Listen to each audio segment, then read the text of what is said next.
Hey, y'all. On this week's episode of the Writer's Edge podcast, I have another physical therapist with me. I'm very excited to have a conversation with her. Her name is Susanne Kritz from California. Welcome, Susanne. Thank you for having a conversation with me today. Thank you so much for having me. So, we always start out the beginning of any conversation with you telling your story. I'm a big fan of we are the best authors and speakers of our own story. So, kind of tell us a little bit about yourself, how you got into horses, how you got into PT, where you're at, all the 411 that we need to know. I don't think anybody says that anymore. Um, but I say a lot of lame things apparently that no one says anymore.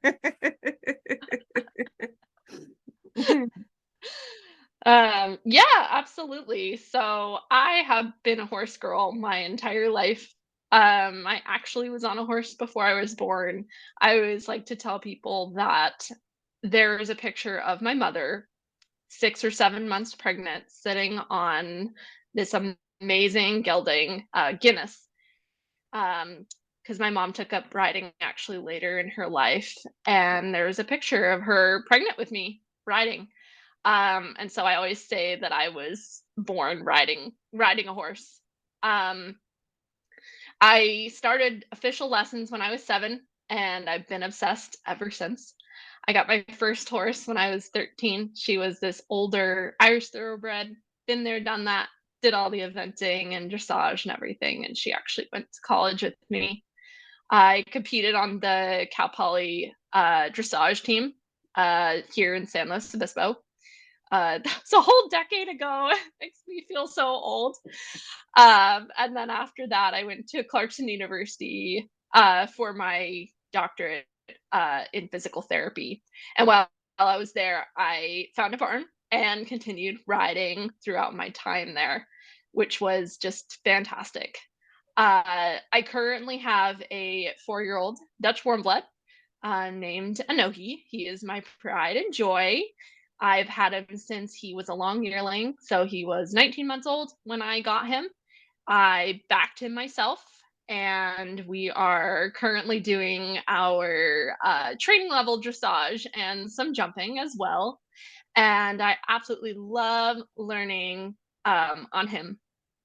I've also had the privilege of riding some really high level horses, particularly of the dressage discipline, some Grand Prix schoolmasters where I got to get that feeling of these movements that require so much grace and coordination, and it just inspired me to, continue my riding journey. As far as physical therapy, I've been a therapist since 2020. And that was kind of a difficult time to graduate because it was right in the middle of the pandemic. My first job was in acute care, and then I knew that I wanted to go back to outpatient care and have kind of ever since then gone back and forth between acute care, which is in the hospital for those of you who don't know the medical lingo, and outpatient care is your typical where someone has an injury and then comes into the clinic, whether that's for orthopedics or neurology. And then about a year ago, I decided that I really wanted to combine my love of physical therapy with my love of horseback riding and started my own business last fall, so August of 2023, with the focus on helping my clients ride pain free for as long as they wanted to. I feel like there's a lot of emphasis on the importance of movement in our older population, but it still is important for any level of rider. And so I pride myself on working with anybody, no matter what discipline they do, what level riding goals they have, and having a great time with their partner. Absolutely. I got the privilege to ride with a dressage trainer this summer. when I was in Cody, Wyoming. Her name's Emily, and she was able to put a lot of connections for me in my horsemanship. And so, um, definitely at least have more experience with that discipline than I did previously to this summer. Have always admired and tried to listen to different people speak about what goes on in that discipline and how I can add that to what I do. So it's great connecting with you and Amethyst and all sorts of different PTs around the country to have good conversations, because I'm a firm believer that horsemanship doesn't matter what discipline it is. It's important, and a lot of our riding and a lot of our movement of our body is important to help with our horsemanship for sure. Absolutely agree. So you were talking about helping your riders ride pain free. What tell me some points about working towards getting that pain free, or some pain points that you pain points, no pun intended. Uh if we're going to talk about pain today, tell me some parts of your practice that you are seeing and some things that you're working on with your riders in your barn, as it were. Yeah, absolutely. Sure. So I think the main regions that I kind of group it into is our upper spine. I see a lot of things with the thoracic spine, which is your upper spine, and your breath control, the relationship to, rib mobility and ability to breathe. We'll talk about that a little bit more. And then kind of progressing down a little bit further, going to the pelvis. So any kind of hip pain that someone is having, hip or pelvic floor type pain. And then moving even further, knee and ankle pain as well. So those are just some basic things that I try to work on correcting with my riders. Yeah, those are major points of those are major points within any riding, and definitely major points of contact from the pelvis down through the knee and ankle. So let's talk a little bit about breath control and breathing, and all of this is connected right through the pelvis. If we talk about the thoracic spine and rib mobility, it's connected to the pelvis. That is what sits on our horse and connected down to our lower leg. So talk a little bit more to me about breath control and rib mobility. Yeah, absolutely. So when we're talking about breath control, we have different ways that we quote unquote breathe. So we have our typical diaphragmatic breathing that you might have done if any of you do yoga, where you see this expansion of the belly, right? So the diaphragm is kind of a dome-shaped muscle and helps with expanding through the abdomen. Is connected with stress reduction and relaxation in the saddle. Now, what's commonly not talked about is the importance of having what we call lateral costal breathing, where we have this expansion out to the sides as well. And it's very common with riders to have one of the sides actually being blocked. So this is kind of a newer concept that I learned in the last couple of months with the continuing education course that actually wasn't for equestrians. It was for just general people. And I thought, wow, I have to apply this to my riders just to see, because we talk about with riders, oh, I collapsed to one side, or, something like that. And we go down to the pelvis, which we'll talk more about later. But if we look up a little bit further, sometimes there are some restrictions that cause us to breathe asymmetrically in our rib cage. So if you want an actionable thing for you to try, what I recommend is for you guys to go on your side, bend your knees in a nice relaxed position, You can stick a towel right underneath your rib cage, right in between where your pelvis and your rib cage is. Place your hand on the side of your rib cage that's facing the, the ceiling, basically. And try and see if you're able to breathe and see if you can expand through your rib cage. Then try it on the other side and see if it's equal. Might be something that you want to try and look at. This is a newer skill, but I've found that it's been very beneficial when I start to connect it to the pelvis, which we'll talk about here in a little bit. So, learning about breath control, as we said before, it's connected to everything. So, I can connect breath to a lot of different pain points on my riders, and it's a skill. It is a skill. I think people just think about breathing as, okay, I'm alive, so I'm breathing. But it's not just about that, it's also about the quality of the breathing as well. So, keeping this in mind, this is a great thing for us to be aware of. Yeah, that's super interesting. As writers, often when we do talk about breath work, and I think it's probably a little bit different if we do talk about it in the Western disciplines versus the dressage. You guys are tend to, in my experience, be a little more connected to your body because you ride a little bit differently in your saddle. So often, if we do talk about breathing, we talk about letting out a breath before you go down the alley or you back in the box, just so that you don't quit breathing. And you're right, it's a skill that has to be developed. It makes me think about, anybody that works out in the gym. I know a couple of guys that are real into powerlifting or just lifting heavy to be strong, to be healthy. And I know they're very good with their breath work, right? That's an easy place to be think about that if you're lifting to time those breaths. But within the rib mobility and what you're talking about, Suzanne, of that breathing laterally, so that breathing out into the side of your rib cage. And it needs to be symmetrical because what we do in riding has to be symmetrical.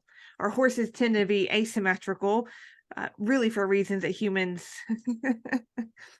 mess them up. If they were just out roaming across the prairie eating grass, what they were created for, they'd be fine.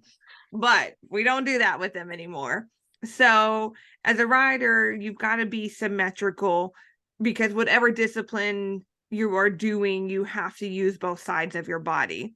So that expanding out into the sides of your rib cage is super important, and then getting in time on a moving surface, and then being on that moving surface and completing a task.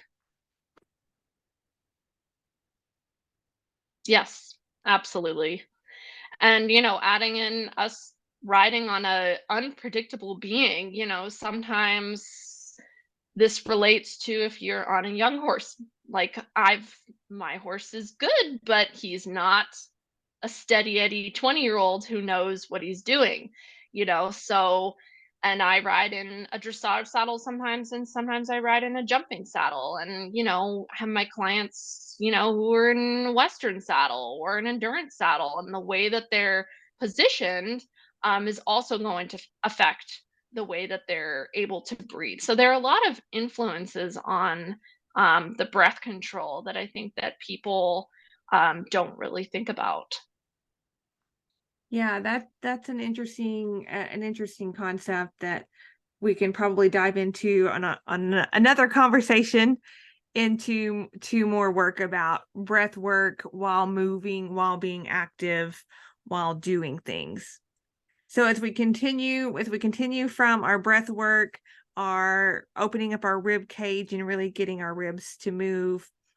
And before we leave that comment, one more comment I have for that is anytime we can pull more oxygen into the body, it's going to improve performance, because if we can get oxygen to move into the cells faster, they're going to be able to do what we're asking them to do quicker.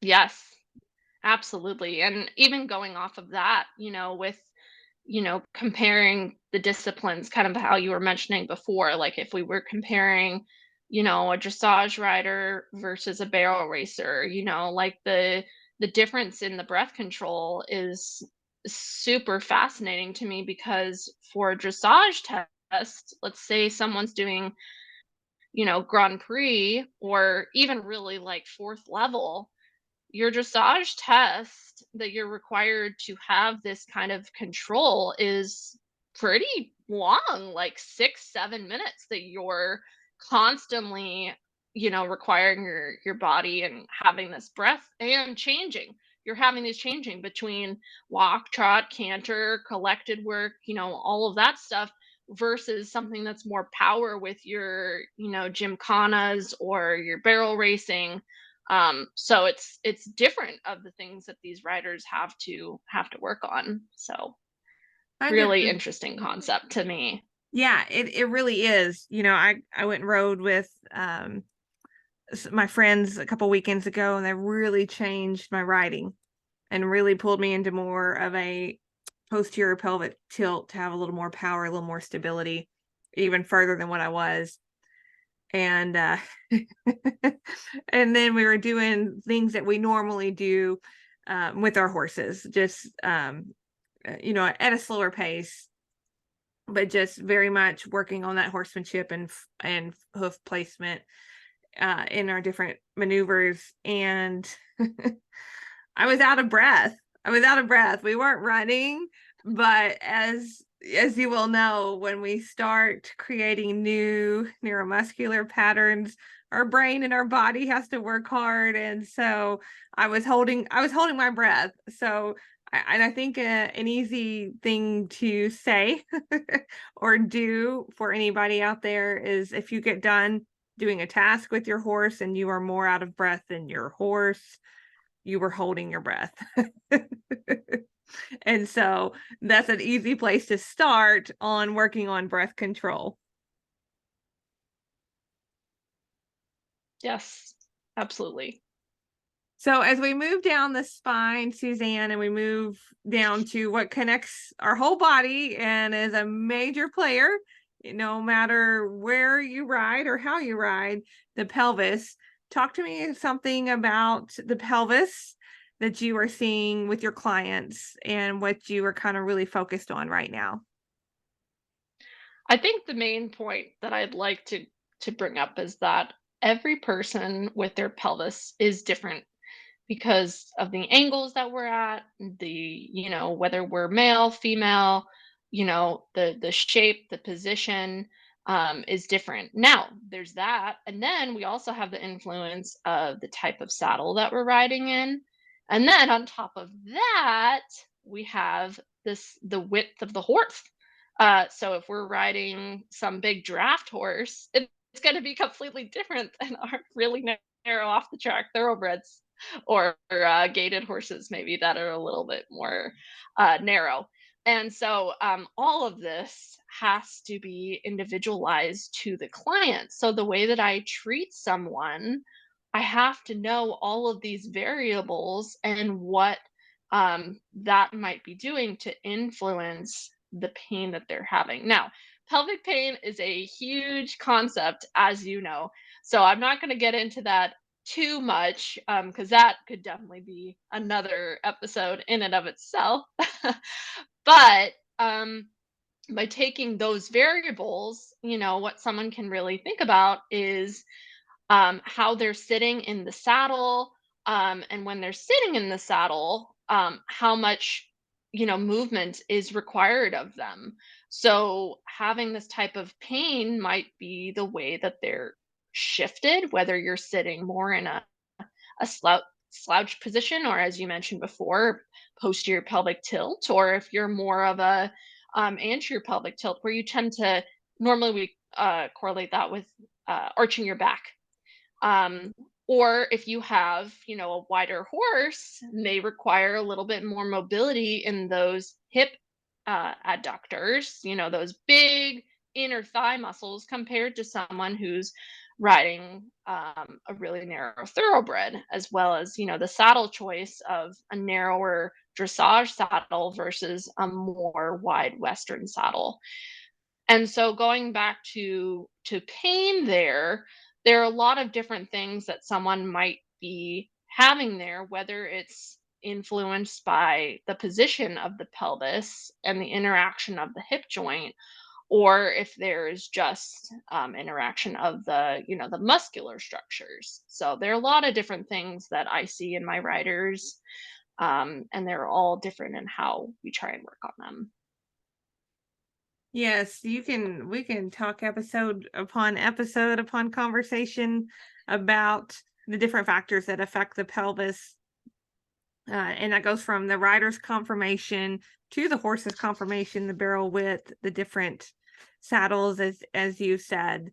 So give give the audience one, because we kind of just hit an overview of the pelvis, and it's one of my Yes. favorite things to talk about in with riders.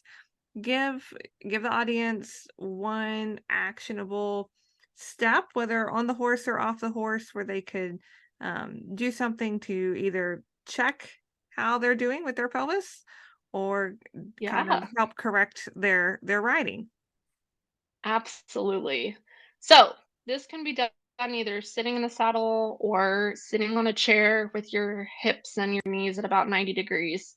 So what you're going to do is you can put your hands on we say on our hips. It's so funny to me that we say that, but it's technically on your pelvis.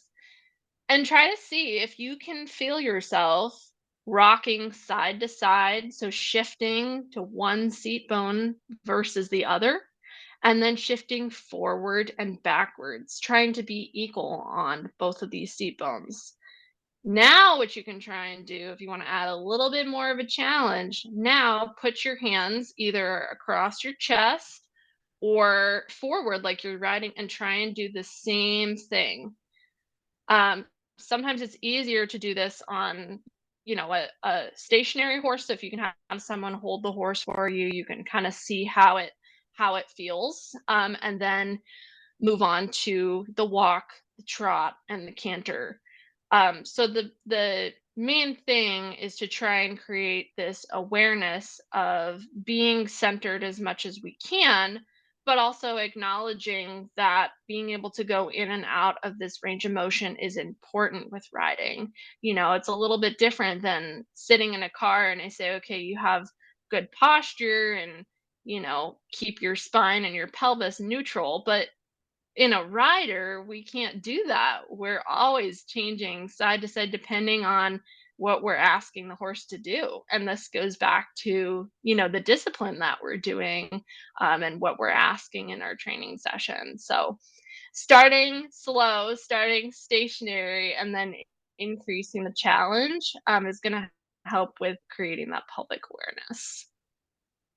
Absolutely, I think that's a great tip. That the first step is to having fluid motion throughout your pelvis, and that's an easy way to start checking if you have that, because the foundation is key to any part of riding. So let's move on to kind of your third general pain point area. You talked in the opening about pain at the knees and ankles. So kind of what are you seeing with riders there? Yes, so I love treating ankles. They're one of my favorite things. The foot is very complex for riders, and the way that we have our placement in the stirrups is very important. And commonly, I'm going to kind of go back to the hip because, as you mentioned before, we're all one body, so everything is kind of connected.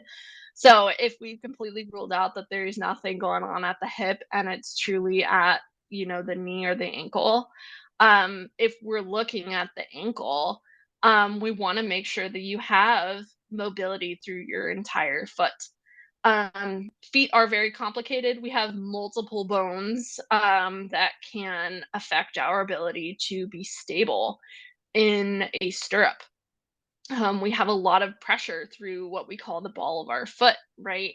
But if we have dysfunction in the ankle itself, then it may cause us to get stability through somewhere else. And that's where you see these clients who are either having the stirrup a little bit further back or a little bit further forward, in order to create that stability, or what they think is stability, but really it's that they have dysfunction either in the front of that region, or in the back of the region. Now, when I talk about that, when someone is looking at their foot, okay, so if you are sitting in a chair listening to this podcast right now, I want you to put, if you're able to and you have the mobility, I want you to put your foot on top of the other one and do kind of a figure four. And I want you to realize that we have different regions of our foot: the hind foot, the back, the midfoot, and the forefoot, right? Now, we normally just talk about the ball of our foot, and we've been told that no matter what discipline, you're at, like, we want to try and have it in the middle to have the best balance. But normally, our instructors don't talk to us about the back of our foot or the front of our foot. Normally, with riders, the common themes right now are, I gotta stretch my ankle. It's tight. All the time, it's tight. And really, with that concept, the important thing is looking at, is it actually tight, or is it actually that we're having some dysfunction either in the joint or in the muscle itself, to where we need to work on muscle strength, control, and coordination, or whether we need to look at more the front of the foot and the great toe and its influence on position of the foot itself as well. We also have the fascia that goes through the entire part of our foot, that also can be sometimes tight and influence the toes and the ankle as well. So this is a really interesting thing that I'm working on with some of my writers, to try and address as well. And when you have a dysfunction in the ankle, it can ascend up through the chain and affect someone's knee, hip, or even higher to the spine. It's all connected. Yes. Whether we're talking about humans or horses, the whole body is connected. It's a very intelligent design, both of them, um, to get done what we ask both horse and rider to do every day. And every discipline just continues to elevate their competition. And so we're asking more and more of our athletes and ourselves in order to perform. Yes. So, Suzanne, thank you so much for having a conversation today about some general areas that you are addressing with your riders. Before we leave the conversation today, I want to ask you, give me one thing that gives riders an edge. One thing they can take in, it doesn't matter where that comes from, but one thing that gives riders an edge in their competition. Yeah, absolutely. I think the biggest thing for me is the mental aspect of riding.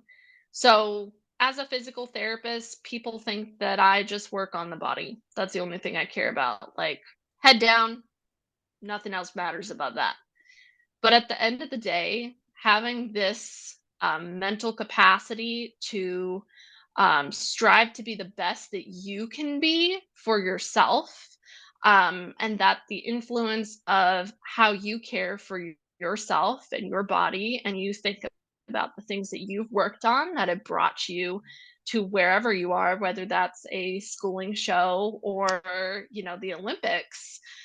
We have to realize the accomplishments that we have of where we were 2 days ago versus today, and the learning opportunities that we'll have, um, during the competition today and what we can continue to work on later. So everything is a continuous process. So make sure that you're giving yourself grace and knowing that you're doing the best that you can do. Awesome. We're going to end the conversation on that comment right there. That was excellent. Thank you so much for joining me today, Suzanne. Thank you for having me. Thank you guys for listening to this conversation of the Writer's Edge podcast. And as always, I will see you down the road.